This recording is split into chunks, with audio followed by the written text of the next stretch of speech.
Hi everyone, welcome to the webinar, Actionable Financial Analysis, Insights for Grantmakers. My name is Jenny Taylor and I'm the Community Manager here at GuideStar. A few housekeeping items before we begin. First, we're going to be live tweeting during today's presentation using the hashtag #FinancialScan, so please join the conversation on Twitter. Secondly, we are happy to take questions from you all during the presentation. While the Q&A session will be at the end of the presentation, you are more than welcome to submit questions at any time. To submit a question, you can go to the Q&A box at the bottom right-hand corner of your screen. And finally, we will send all of you guys an email with a link to the presentation and today's recording in just a few days. I'm now happy to introduce Peter Kramer. Peter serves on Nonprofit Finance Fund's National Consulting Team, supporting product development efforts and service delivery associated with NFF's national initiatives and partnerships. He also manages the Catalyst Fund, a funder collaborative to support technical assistance for promising nonprofit collaborations and mergers in the Boston area. Peter, take it away. Thank you, Jenny. And hello, everyone. Thanks for joining us today to undertake some nonprofit financial analyses with FinancialScan. As Jenny mentioned, I'm Peter Kramer, and I'm glad to spend the next hour or so with you all on this webinar. Before we get started with our content, let's take a look at how we'll spend our time together. We'll begin with an introduction to FinancialScan, looking at what it is, how it works, and what it can tell us.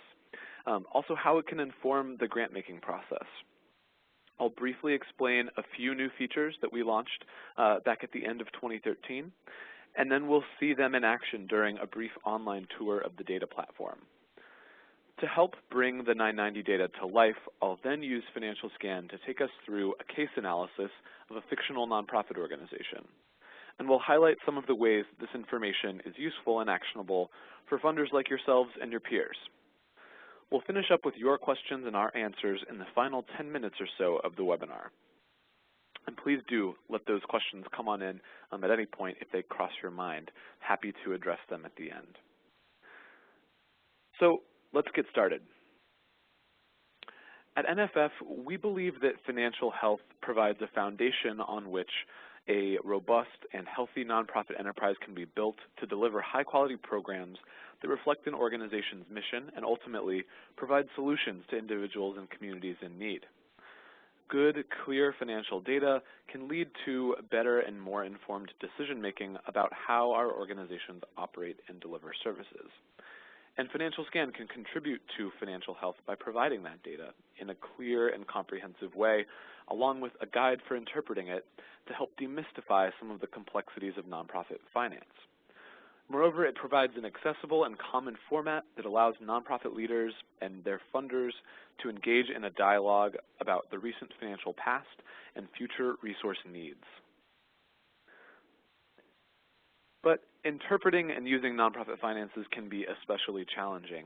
Making sense of the balance between money and mission can be complicated by challenges like these as funders seek to support programs and services that make a difference in our communities. We work regularly on both sides of the desk with nonprofit clients and with funders on how to further advance impact with a lens toward finances. And we often hear in our conversations with grantmakers questions like these. Which are the right metrics and measures of financial health, and how do I use them to assess resource needs and opportunities for wise grant stewardship? Or where can I find the capacity to analyze meaningful financial data that can inform my grant-making due diligence? Not everyone on my team is necessarily a financial expert. They might be content experts in their specific program areas, for example. And how can I best communicate candidly with applicants and grantees about their financial health and resource needs? What opportunities are there to incorporate data into those conversations?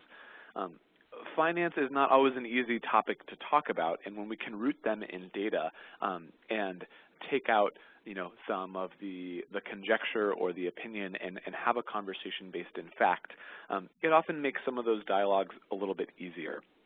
We run an annual State of the Sector survey here at Nonprofit Finance Fund, and for 2014 we had over 5,000 nonprofit respondents who took the survey. And one of the questions asked about a variety of financial topics on which organizations can have an open dialogue with their funders.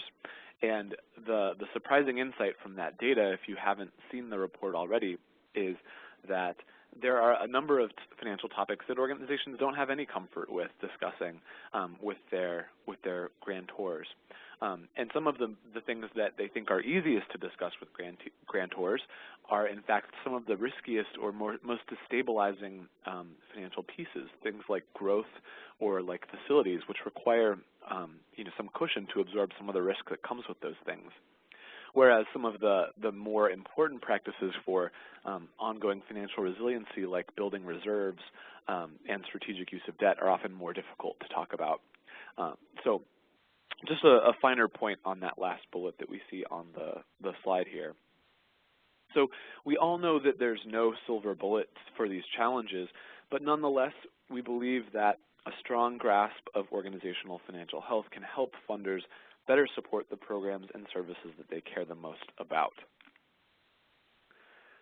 So we designed Financial Scan with all of this in mind, thinking about those challenges and how those influence the way that business is done, that money moves throughout the nonprofit sector. So what is Financial Scan? You may have heard a little bit about it, but to give a sense, it's a data platform developed by NFF and by GuideStar. And if you don't know NFF, we've been underwriting nonprofit loans and advising organizations on matters of strategic finance for more than 30 years. And we combined our financial analysis expertise with GuideStar's unmatched access to nonprofit data. We designed Financial Scan to make the most out of what the 990 can offer by taking what can be an unintuitive compliance document and applying an analytical filter to the data to make it more accessible and more useful for nonprofits and funders. The Financial Scan data platform lives on GuideStar's website and automatically pulls 990 data for reports with just a few clicks. It's designed to give a multi-year perspective on nonprofit financial health, as well as the opportunity for a side-by-side peer analysis.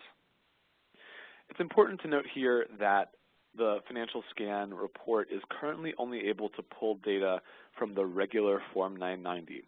It does not pull data from the Form 990-EZ or from the Form 990-PF.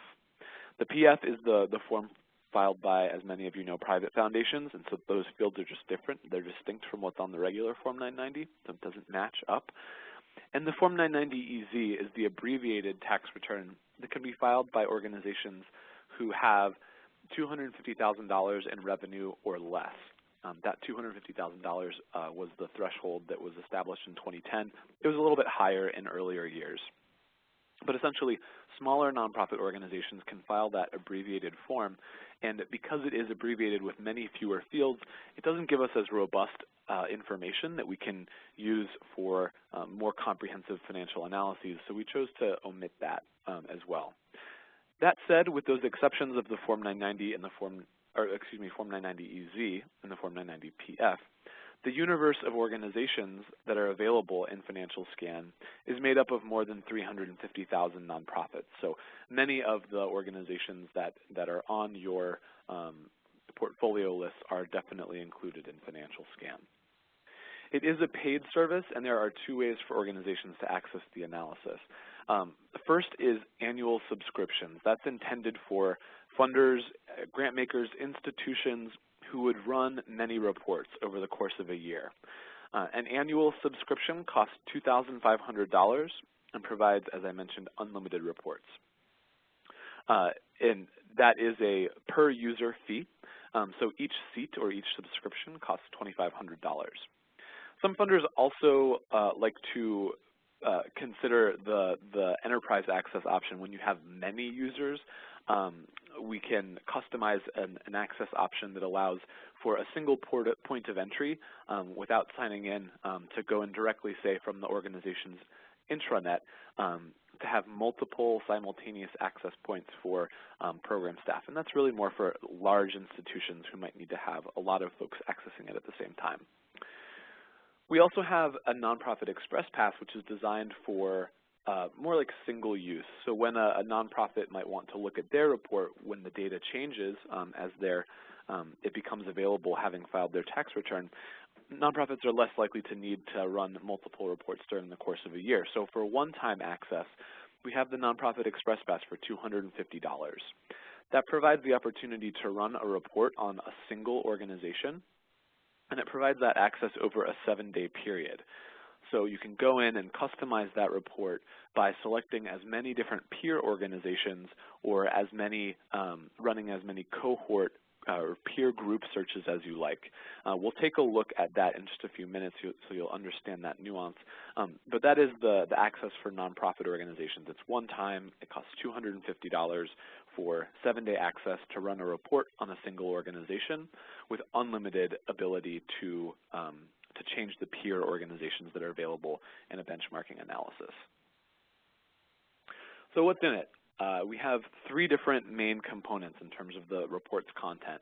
The first is the organizational dashboard, which takes a look at up to 5 years of key financial trends and ratios. That looks across the income statement and the balance sheet. And those indicators are arranged by the 5 categories that you see in the graphs and explanatory text component as well. Those graphs and explanatory text give a more visual presentation of the data that you might see on the dashboard in a little bit more detail as well. So can look through those 13 charts along with, as I mentioned, an instructive guide on what you might be seeing and some prompting questions for discussion. The final component is the peer comparison dashboard, where you have 2 options for looking at peer organizations. You can select individual organizations and compare those individual organizations side by side, or look at a broader group where you define that subset.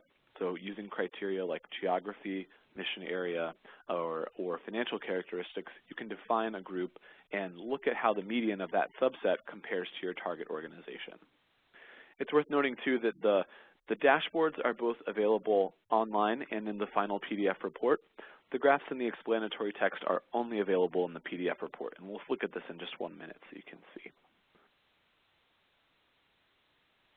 So Financial Scan has been around for about 2 years now. It's still relatively new, but we've been collecting feedback from grant makers and from nonprofits and advisors who are using the tool, and wanted to share with you for a moment just how some of your colleagues and peers are using Financial Scan.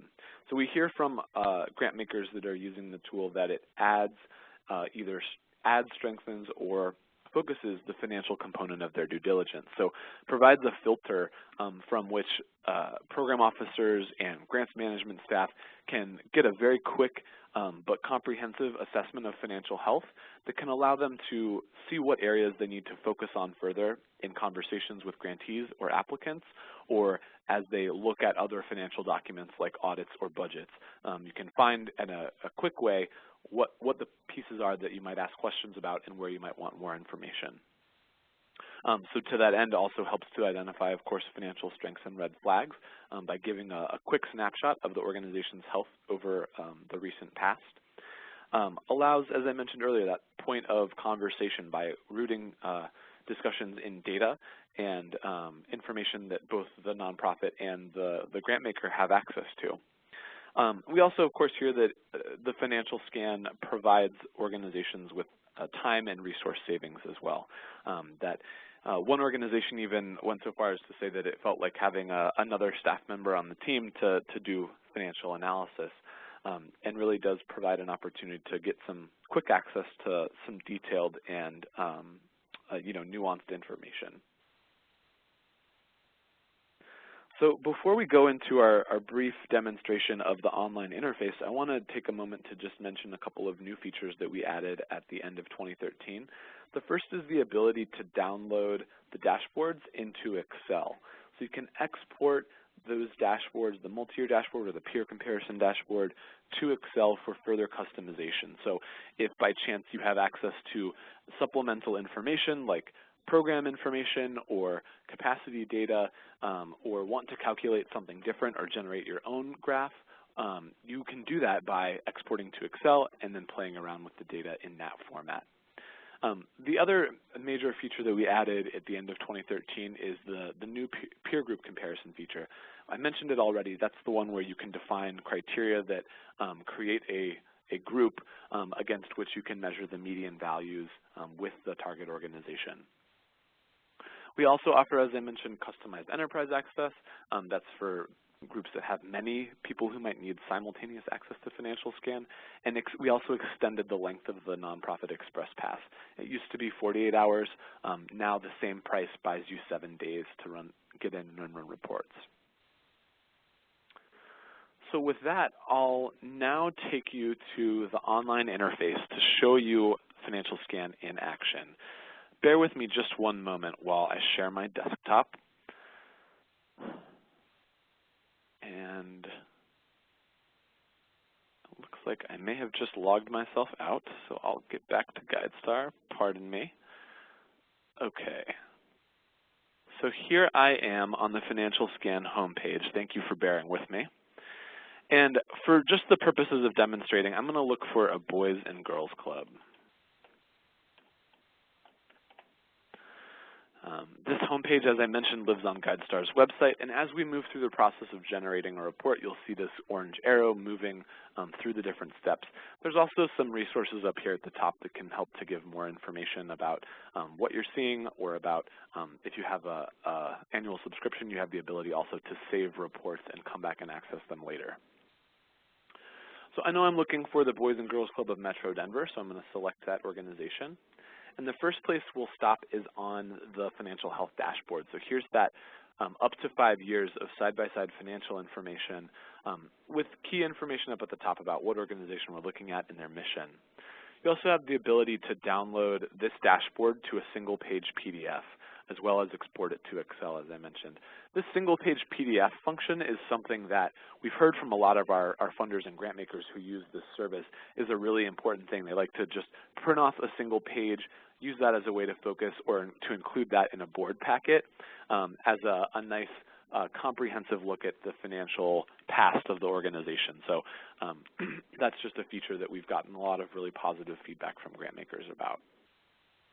As you look through the page, you can see that we've got income statement data, balance sheet data, again, arranged by these different categories or chapters of analysis.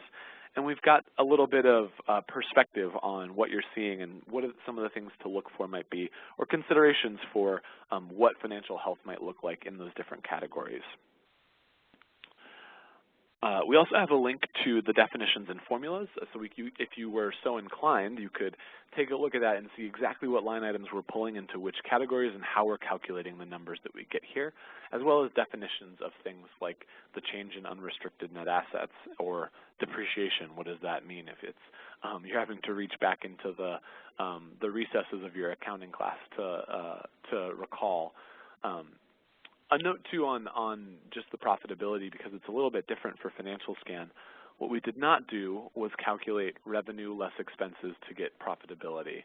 And the reason for that is the 990 commingles unrestricted and temporarily restricted or permanently restricted dollars. And what's really available for use in a given year is that portion which is unrestricted.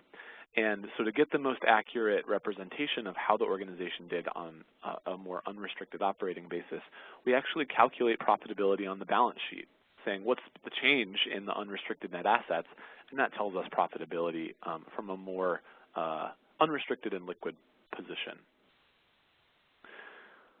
On the balance sheet side, a number of different indicators here, and of course our months of cash or months of estimated unrestricted liquid and net assets, which tell us if the organization stopped bringing in money today, how long could they continue to operate for? In this case, our Boys and Girls Club has built up their months of cash, but their months of cash and investments and unrestricted liquid net assets have declined a little bit. Probably not so substantially that we'd be concerned, but just a notable trend here.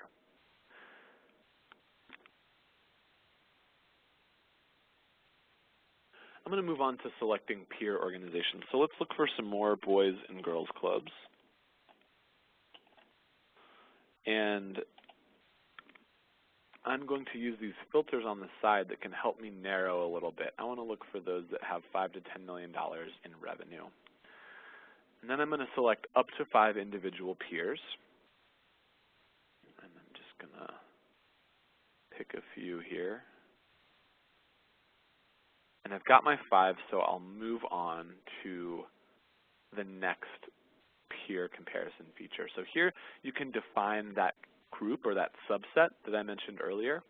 And to do that, we've provided you with some key information about the target organization that we started with. In this case, the Boys and Girls Club of Metro Denver. So we see the NTE code, which refers to the organization's subsector.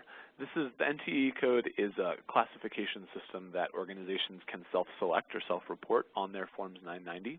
And so that's how we can look at the different mission areas that organizations might fit into. Of course, we've got other information about geography and about finances that we can use to guide how we define our peer group. For my search, I'm going to look for other Boys and Girls Clubs. So I'm going to select these 3 NTE codes, Boys Clubs, Girls Clubs, and Boys and Girls Clubs combined. And again, I'm going to look for those that are between 5 million and 10 million in revenue, because that's in the ballpark, at least, of my group, who has about 12 million in revenue. I'm not going to define any geographic criteria, but you could if that were so desirable. And you can select multiple metropolitan areas, for example, or states, for example, if you wanted to. This page tells me that my peer group that I defined, there were 26 different organizations that meet my criteria. And if I want to get a sense of who's in there and if I like that search, I can click on this random sample button. In this case, there's only 26, so I'm seeing almost everyone who's in there. But if it's a much larger group, it just gives you a sample to see if it feels like the right group for you. Looks good, so I'm going to go ahead and proceed.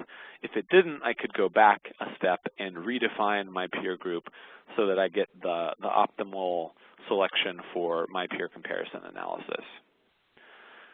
So here we've arrived on the comparables analysis dashboard for our groups. And at the top, again, we can print a single-page PDF, or we can export to Excel, or we can move on to generating the full report. Before we do that, I just want to mention a few other things here. So you have keys here at the top to orient you to the different columns down at the bottom. We've used abbreviations to let the user know who is in which column. So our target organization, Boys and Girls Club of Metro Denver, is here in the far left column in the gray. And then to the right, we have each of our individual peer organizations. And the peer median, or peer average in the case of revenue, takes the median or average value for the group of 6 that we define, those individual peers, and looks at what the median value for that group is. We also then, in the group median column here on the far right, look at that peer group that I defined on the prior page.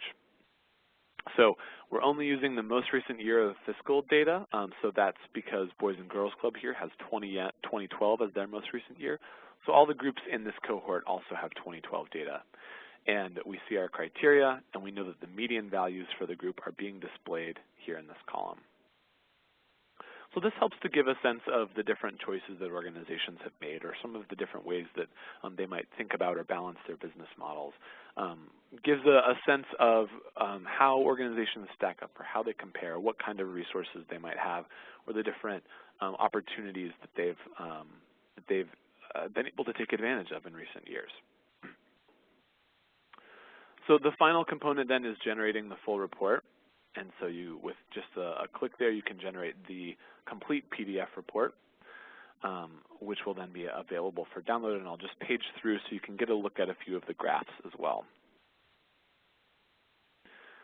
So everything is in here, from the dashboard to those 13 graphs, the mission statements back up at the top. And here we've got a little more narrative about what we're seeing in the page. I should say it's not totally customized to exactly the results of this Boys and Girls Club, but it gives a broader perspective on different dynamics that are important to consider and keep in mind within nonprofit finance, as well as some prompting questions for discussion. A little more detail on expenses, looking at estimated full costs, and then a number of different ways to look at revenue composition, profitability, and a number of balance sheet graphs looking at assets, looking at liabilities as a percent of assets. This organization has very little debt. Liability composition, so it's all payables in this case. net asset composition, so we can see how much of their net assets are restricted, very much smaller amounts in terms of temporarily or permanently restricted. The majority are unrestricted net assets.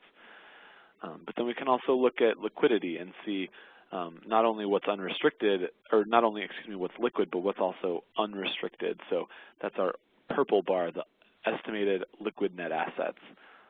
So that's what's really free and available for use. Just gives 3 different perspectives on liquidity here. And then, of course, our peer comparison. So with that, that quick look at how the reports can be run, what the functionality looks like, what the feel is of Financial Scan, I'd like to take us back to our slides to move into the next portion, which is looking at a case example to see how this might really inform conversation. What can you really see, and how might this apply to your work as grant makers? So to move us into that, a few caveats that are worth knowing about 990 data if you're not already aware of them, which many of you probably are. But 990 data can be very helpful, very beneficial in that it gives a great sense of an organization's financial trends and trajectory by looking at recent revenue, expenses, and balance sheet. And expenses and balance sheet in particularly are quite strong in terms of the data that's available on the Form 990. And the other benefit is that it does show standardized financial fields. So it gives more of an apples-to-apples comparison than is available almost anywhere else. Looking at audits, it's a little more customizable, a little more nuanced. And on program data, you know, it's important data to, of course, be looking at impact. That's why we're all in this sector. But that uniform look at program data is something that still eludes the sector. And so the 990 on the financial side does give that ability for a more standardized comparison. What 990 data can't do is provide the most authoritative, up-to-date financial picture of an organization. And that's, of course, because of the lag between when an organization closes its fiscal year. It has at least, or it has up to 5 months, excuse me, to file its 990 with the IRS. And once you know, the IRS then processes that form, takes their time then to get it to GuideStar. GuideStar, once they get it, usually can digitize that information, which makes it available in you know, tools and services like Financial Scan. That usually happens within 30 to 60 days. So when you put all that together, there can certainly be a lag.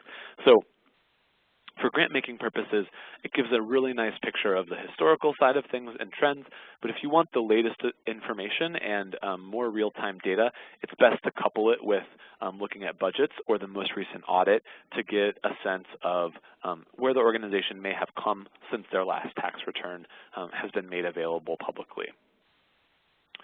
It might not necessarily tie exactly to the information presented in an audit, and that's because, again, the fields are different, but generally the summary line items like total net assets, total liabilities, total revenue, those should tie out and be consistent across those documents. As I mentioned, the Form 990 does not distinguish between restricted and unrestricted dollars, one limitation of the form, but we do work around that in Financial Scan. And it does not distinguish between operating dollars and capital dollars. So if an organization gets a large infusion of capital money for either a building project or maybe an endowment or maybe it's growth capital, it's commingled with everything else in the Form 990. So if you see a very large surplus in one year followed by break-even results or a deficit, something that could be going on there is actually a capital campaign. And it's certainly a common way that we see that happen in Forms 990 without that distinction between the operating dollars and capital dollars. So with all of that in mind, let's meet our fictional case organization. So we're calling this organization RealWorld Skills, and they are a youth and job development organization, a job training program. And they build lasting careers and self-sufficiency. So their programs include personal and professional skill building, an internship placement program, and they provide trade programs and certifications to help build the workforce in their community. In recent years, they've had steady but relatively modest growth, and they've moved into a new location and have some dated equipment that they're considering upgrading. And they're now beginning a new strategic planning process as well. And to say a little bit more about their background, the organization has been around for more than 20 years and serves youth ages 16 to 22. Though they've built up a strong reputation as a workforce development and youth-serving organization in their community, some feel that the organization has become somewhat complacent. In 2009, RWS moved to new office space to reduce the obligations to fund their leasehold improvements in the prior rented space. Though the organization is well-respected and financially stable, they have not been able to invest in their infrastructure. Computers and equipment for job training programs are old and have fallen behind the standards of many of the employers with whom RWS has relationships. That said, a new executive director joined the organization in 2010 and seeks to reinvigorate its mission. Without refreshing the organization's approach to workforce development and job training, senior leadership fears that the organization's core programs risk obsolescence. This year, they're embarking on a strategic planning process and are reviewing a financial scan report as a part of an early phase in that process to take stock of where the organization has been in its recent history. And imagine, too, as we're going through this, that this is, the group has come to you as a grant maker to say, we'd like to have a conversation with you about your support, and some of the financial information that you're looking at is provided through Financial Scan. So this screenshot of the income statement of RWS's MultiYear Dashboard should be familiar in terms of the format. We saw it just a few moments ago online. The numbers may be a little difficult to read, but what they show here are some steady growth in expenses, moving from $4.2 million steadily up, and we can see the growth rates here year over year. Bigger uptick in 2010 with 11% growth, but then again steady growth up through 2012. On the revenue side, we can see that they have a pretty consistent mix of revenue streams. Government grants making up around 40%, give or take a little bit, while other grants and contributions have been growing over time. So it looks like they're looking more in recent years to contributed revenue sources. Meanwhile, program service revenue, so that could be, for example, the fees that they might get from some of those companies who use their job placement services or are getting talent through the internship program, are paying a fee to get those folks in. So that makes up about 50% of their revenue over the period. A little bit of shifting here and there, but looks like a pretty reliable mix. And that said, they've matched their growth on the expense side with growth on the revenue side too, realizing unrestricted surpluses in almost every year, exception being, of course, 2009, where there was a deficit of $107,000, or about 2.5% of expenses.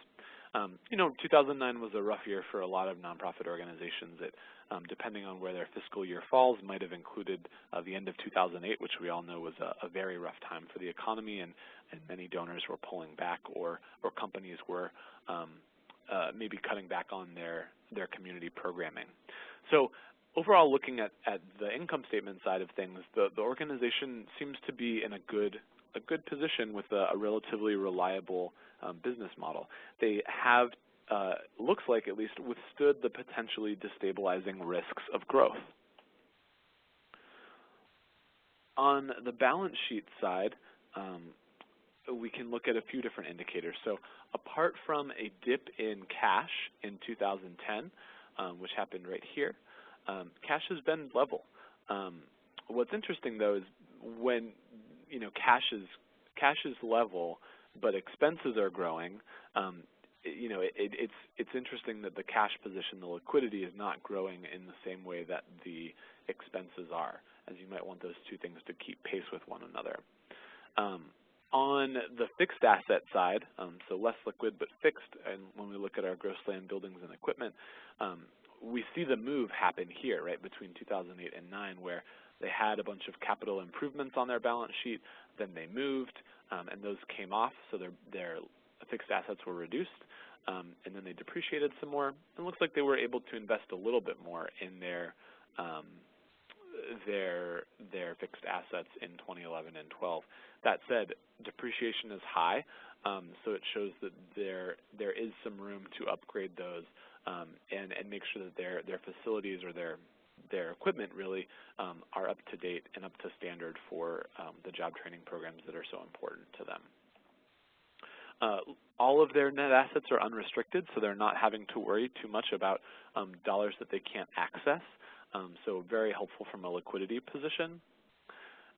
And that said, we do see that their months of cash has been, again, relatively flat and a little bit down over the period as their expense base has grown, but liquidity or cash has not grown as much. So that constraint is certainly a limiting factor and one worth discussing.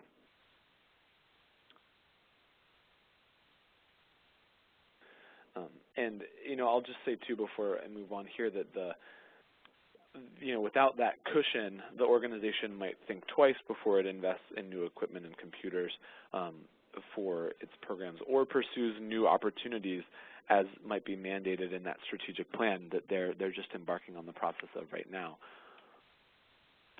The next piece we'll look at is the peer comparison dashboard. So leadership from RWS has selected 5 individual organizations who do similar work in their state. Those are numbered 2 through 6 here, and the peer median reflects the median values for all individual organizations. The group analysis represents all organizations in the U.S. with the NTEE code J, which represents employment or job training related organizations, between $2 million and $6 million in expenses. So that group is comprised of 320 organizations. The numbers are probably hard for you to see on your screen, and apologies for that, but I'll point out a few highlights. That expenses, our target organization, RWS, tends to be a little bit bigger than most organizations, as we can see through the peers. And the revenue mix is somewhat unique. It's somewhat consistent, but also a little more diversified than others, which seem to be a little more concentrated in government grants. So that could be a potential strength of the organization, that they have relationships that others might not, and they have revenue streams that seem to be a little more reliable or have a nice healthy mix if one of those is to become a little more at risk. They've realized surpluses that are a little healthier than the median for the whole group. So again, pretty on par with the rest of their sector. But when it comes to cash, they've got a significant amount more. They've got $600,000 compared with about $400,000 for their peers. So look to be, even though we saw that their liquidity is constrained, that seems to be a dynamic of this particular workforce development subset. They have substantially less fixed assets, which gives them more flexibility. Owning property can be a great and important thing for your an organization's mission, but having to steward that and having to come to funders to ask for dollars to help support the facility, not just programs, can be a difficult thing. And not having that obligation for facilities can be a nice amount of flexibility for an organization. And then lastly, on the liquidity side, it's similarly constrained across the sector. Next, we'll take a look at a few of the graphs for RWS to see what those more detailed and visual looks entail for them. To give you a sense of the other graphs, what they cover, there's a list here. We're not going to look at each of these. We just simply don't have time. But I wanted to give you a sense of what else is included and what else is a part of the information that's available to grant makers and nonprofits using Financial Scan.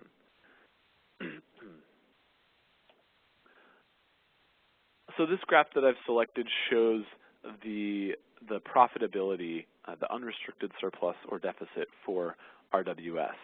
So if we remember from earlier, they've had pretty consistent surpluses with that one exception in 2009. Here on this graph, we show surpluses before and after depreciation. Remember, that's a non-cash expense. So we wanted to be able to show the impact of depreciation on those surpluses, which is most notable here in 2012, where there's a bigger differentiation. The percentages here show the surplus or deficit as a percent of total expenses to give a sense of the magnitude. How significant was that surplus or deficit when compared with the organization's overall operations? So, operating relatively close to break even with surpluses, one bad year for the organization, but an important question for a grant maker or for the organization to consider is, are these surpluses adequate to build financial resilience?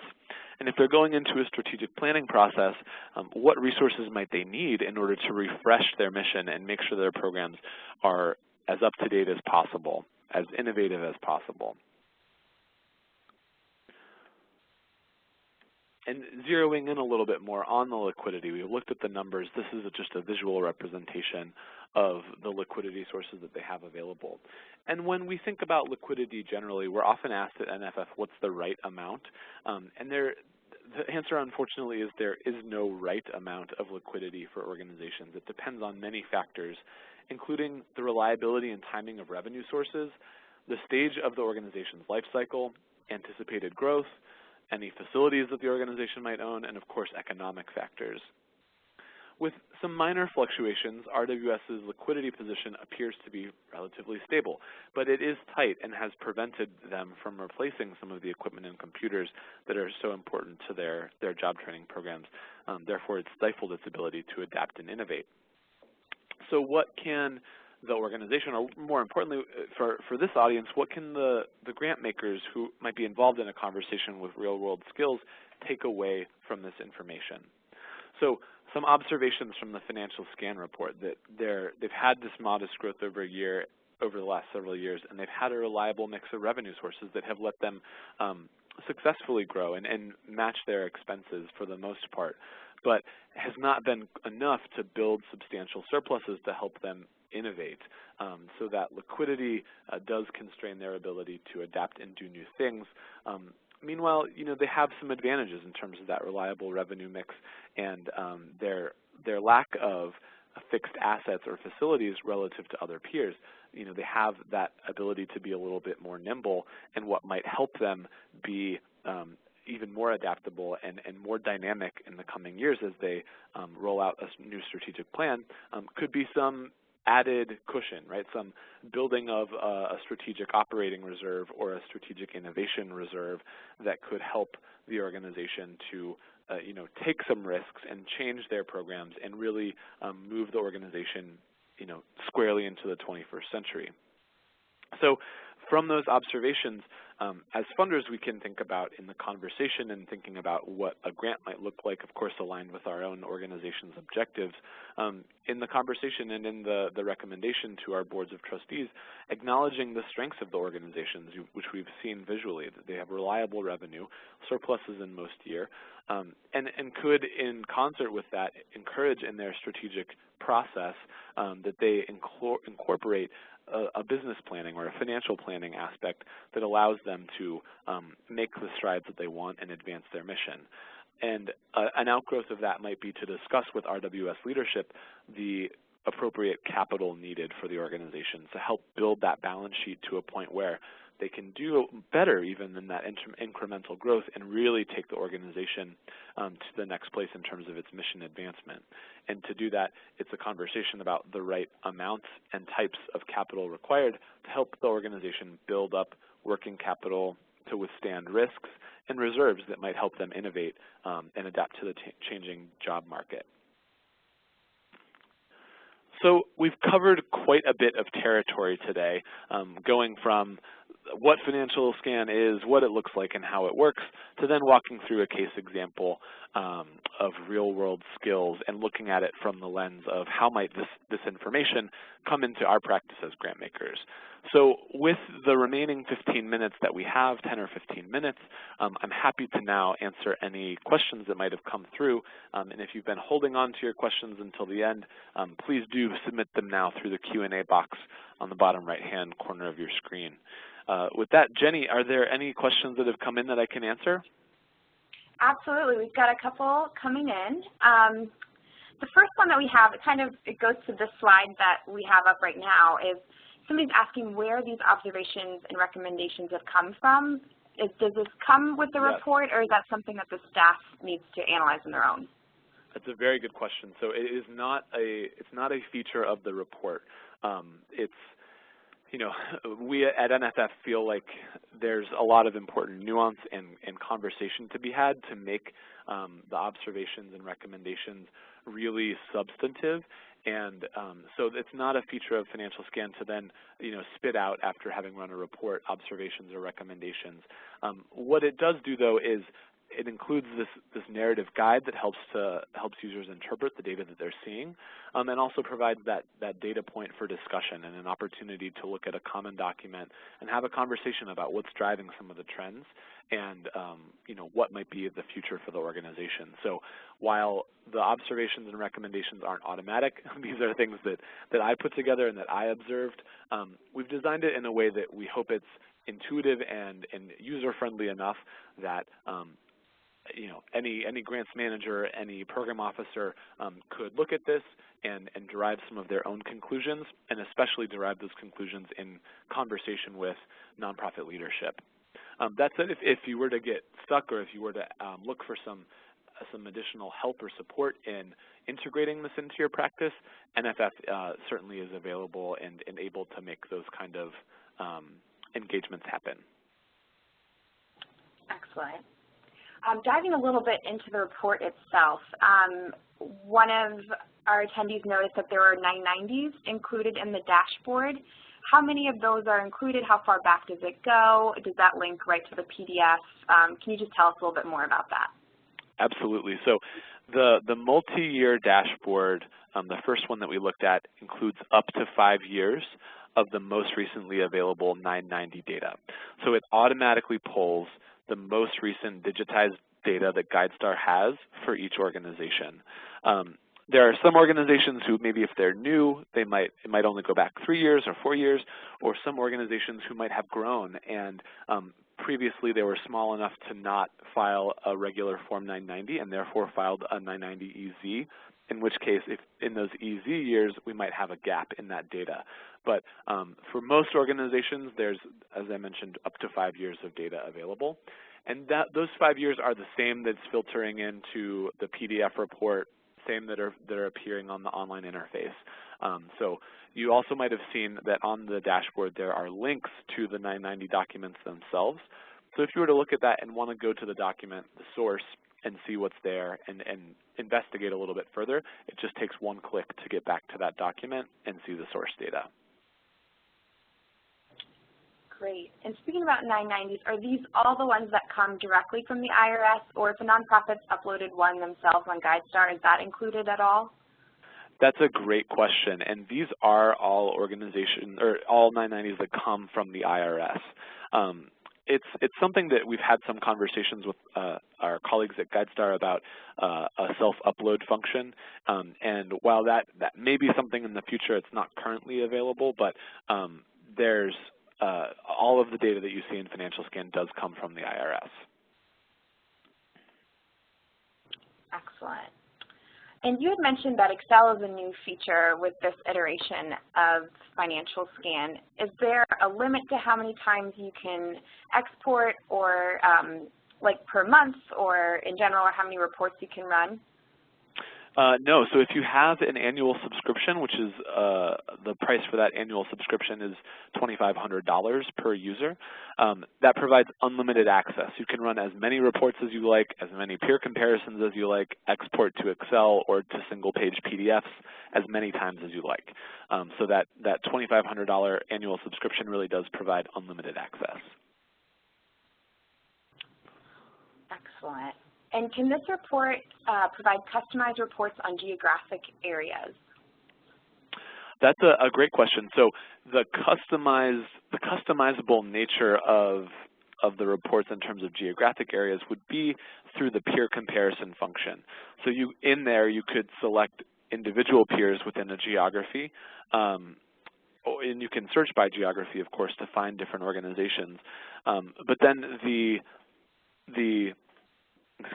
peer group comparison feature might be the most relevant to this question, where you're able to say, I want to look at all, let's say, boys and girls clubs in Alabama, Mississippi, Arkansas, and Georgia, and use that geography to define it. You can use those different criteria based on geography, based on mission area, based on financial characteristics that can define that subset or that cohort or that group. And the search function will return for you not only how many organizations are in that group and a sample of what organizations are in that group, not everyone, but you'll be able to see a sample of the organizations. But then it also returns the median values for that group across all of those financial indicators that we saw in the dashboards. Excellent. And we had a question come in about the limitations of the $250 pricing, so the Express Pass versus the subscription. Do you mind running through that again? My pleasure. So the $250 Nonprofit Express Pass is designed to be run on a single organization. So unlimited access for $2,500 gets you as many as you like in a year. The $250 Express Pass allows you to run a report on a single organization over a 7-day period. So over that 7-day period, you can access the information, you can save it, you can come back to it, and you can generate as many peer comparisons as you like. So you can develop a whole number of different iterations of different groups or different individual peers for comparison within, again, the 7 days that you have access for that $250 Nonprofit Express Pass. Excellent. And speaking to the subscription, is there any availability for a free trial or any way to kind of try this out before purchasing that? Yes, so online on the home page of Financial Scan on GuideStar's website, there's a sample report that you can take a look at. But if you're really interested in getting your hands dirty and rolling up your sleeves in Financial Scan to get a sense of the look and feel, or maybe how your grantees might be represented, if perhaps you have a number of small organizations and you feel like they might file EZs, but you want to get a sense of if their data is really available, you can certainly reach out to me and we can set up a limited trial access so that you can get a more hands-on feel for the product. Great. And we have somebody who's thinking about our future iterations already. Their question is, since this is based on Form 990s, is it limited to U.S. organizations? Is there any plan to figure out a way of evaluating the strength of international organizations? That's a very interesting question. So it does require that organizations are based in the U.S. and file a Form 990. So a number of development organizations who are doing work internationally might have an office or an outpost or be based in the United States, in which case they would be filing a Form 990. If they do not file a Form 990, so if they are based in a foreign country, they are not available for financial scan reports. We would need to see about getting a standardized format. I mean, that's the beauty and the advantage of using 990 data, is that it can be easily standardized and put into machine-readable format so that we can aggregate the data and generate reports like financial scan. So if we get to a point in our infrastructure for the global nonprofit sector where we have a standardized form, that would be something that we would certainly be interested in exploring. Excellent. I think we have time for one last question. This is actually a frequently asked question, is do you need a GuideStar.org account to access FinScan? Yes, and the answer is yes, you do. A GuideStar.org account is free, and if you are purchasing Financial Scan during the purchase process online, you actually automatically get registered for a GuideStar.org account as a part of the purchase and registration process. So if you're already a user of GuideStar, you can tie your access to that existing account. If you don't have an account, you can sign up for one and then purchase Financial Scan if you like, or if you just want to purchase Financial Scan, you'll be signed up automatically through the process. Excellent. Thank you so much, Peter, for taking the time to be here with us today. We really appreciate it. For all of you on the phone, thanks so much for being with us as well. Keep an eye out for upcoming webinars at guidestar.org/webinars. And again, watch out for an email coming in the next couple of days with a copy of this presentation and the recording. Thank you so much again, and have a great day. Thanks, everyone.